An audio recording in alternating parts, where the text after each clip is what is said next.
திராவிட முன்னேற்ற கழக கூட்டணியில் காங்கிரஸுக்கு 28 தொகுதிகள் ஒதுக்கீடு என்ற செய்தி வந்திருக்கிறது. இன்னும் சற்று நேரத்தில் பிரஸ் நியூஸில் இன்னும் கூட விரிவாக அறிவிப்பு வெளியாகும்.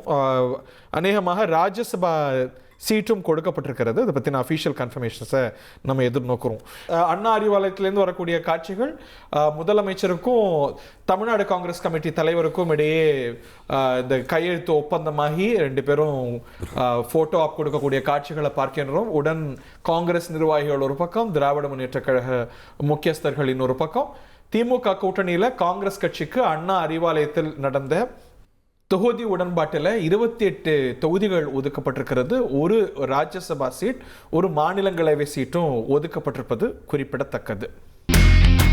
இனி செல்லும் இடமெல்லாம் செய்தி. தந்தை டிவியின் வாட்ஸ்அப் சேனலை ஃபாலோ பண்ணினா செல்ல இருக்கும் இடமெல்லாம் செய்தி.